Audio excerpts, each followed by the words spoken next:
Always keep pushing. Always take it to the next level, and it's going to get even better than this. But hey, guys, here's what I wanted to talk to you today about in this video. The kind of men you should avoid. Guys, you want to avoid these kinds of men in your life. And ladies, it would not be a bad idea, especially for you ladies that got some shit going on about yourself. You definitely want to avoid these type of men, these type of people, but in particular, these type of men wherever you see them. Trust me. No questions, no suggestions. When they peek their head up and when you see them, believe in who they are the first time. The first one is you want to avoid the cheap guy.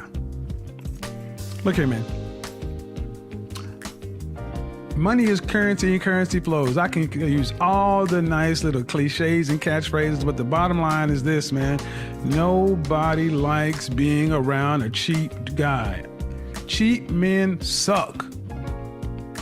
Men hate cheap men. I tell you, one of the worst things as a dude is going out with that guy to where when it's time for him to buy the round of drinks, he goes to the bathroom, or it's time for him to leave. You get a text or whatever.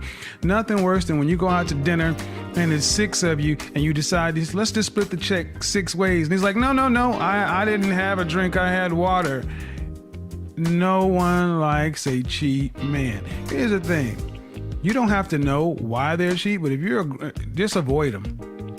Whatever reason they have, they're frugal, rich dad, poor dad, whatever bullshit excuse. It's usually some bullshit. See, they're cheap. They don't mind you spending your money on them.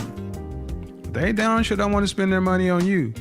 Avoid these people. Trust me, there's something wrong and it's going to come up later. It's going to rear its ugly head. The cheap guy. Next guy to avoid is the angry dude. Angry, upset. I mean, always upset. Cat Williams. Didn't you wake up in the morning banging on bacon? Yeah, that guy. Look, man, sure, things go wrong in life, but to be around a perpetual energy vampire, somebody who's always just negative, draining you of energy, draining you of just negative, bringing all that toxic shit to the space, man, bro, just avoid them. Nobody likes these angry people, and they're generally angry because they're losers. They're losers and they failed at something, and they want to actually make you feel their pain. Angry people, a whole nother section, but avoid the cheap guy and the lonely guy. I mean, the cheap guy and the angry guy. The next guy, the lonely loser. The lonely loser. This is the guy who lives by himself. He's probably making, high 5 figures, low 6 figures, but never can keep anybody around. All he does is work home. Every time you ask this person about a relationship or a situation or whatever, it's always the other person's fault. It's always, woe is me, I stumped my toe, just these people are toxic. They're toxic and they're draining. The lonely losers are more seductive because they make you feel sad for them. They're like, oh man, poor guy, man, he's had it hard. But you're gonna realize they're there for a reason. The lonely losers, what you're gonna find is a lot of these personalities are toxic. They're toxic and they're highly manipulative. There's a reason these people are alone. The lonely loser, don't fall for it. Avoid them. When you see them that way, bounce. The lonely loser is the most dangerous of them all because they can get closest to good people. They can disarm you because they come across as harmless. Oh no, but you tell, anytime you turn your back on a lonely loser, you cut them off, you don't want to deal with them, this is the person, if this is the woman, she's gonna kill your car. This is the person, this is the guy that's gonna stalk you. He gonna act like a straight up chick. I'm serious. Lonely losers, and there are a lot of these guys that they running around. Avoid these guys. All you gotta do is look in their relationship, in their history, and they have nothing. If they're living at home, still living at home with mama, and can't tell you about the last time they actually had a girlfriend. I don't mean the last time they had sex. I mean the last time they had a girlfriend, they claimed him on Facebook. That's right. If she ain't claiming you on Facebook, it don't count. The next, avoid the skeptic. Let me grab a little soup. Avoid the skeptic. The skeptic, there's a conspiracy. There's always something. The coronavirus was started by the Martians to get us to evacuate Earth so they could come over and take it. 2 + 2 is 4. Well, no, not always. Sometimes it's 3 + 1. The skeptic is the contrarian. This is the person that always want to play devil's advocate. They're always wanting to, well, let me just take the other side. They want to continue to be in conflict. Now, I like to debate just like anybody else, but sometimes you just want to relax. But the skeptic, they're always a problem. And these are the people that are open to like flat Earth and conspiracy theories and all kind of they spend so much time on silly stuff.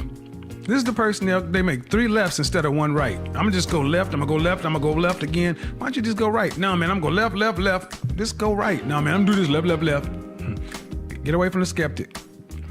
And the last one that I'm gonna talk about is the goalkeeper, the scorekeeper. The one that keeps score. The one that keeps score. This one and the cheapskate tend to kind of hang around together. This is the person to where, you get a pizza, and you eating pizza and they eat pizza, and next thing you know, hey man, the last time we had eat pizza, man, you ate 5 slices and I only got 3. So I should get like 6 slices this time. Excuse me. The scorekeeper, the scorekeeper is worse because they're the ones that they'll keep it quiet for the longest. They're usually passive aggressive.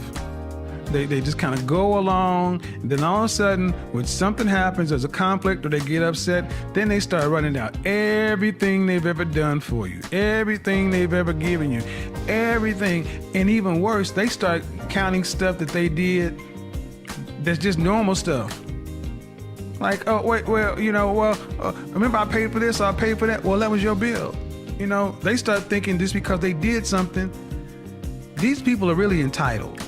And honestly, scorekeepers and goalkeepers are like horrible customers or clients. These are the people who always are trying to get some shit for free, trying to get a hookup on something, always trying to get refunds and this and that. I mean, if you see a person that's always trying to scam the system, and there's always a good reason. Well, the reason I'm doing it is because they did that. Goalkeepers, scorekeepers. I mean, who wants to deal with these kind of people? Because at the end of the day, what you're going to see with all these personalities, all these kind of guys, is they're toxic. They're toxic. Many of them are passive aggressive. What they're all alone, and they're alone for a good reason.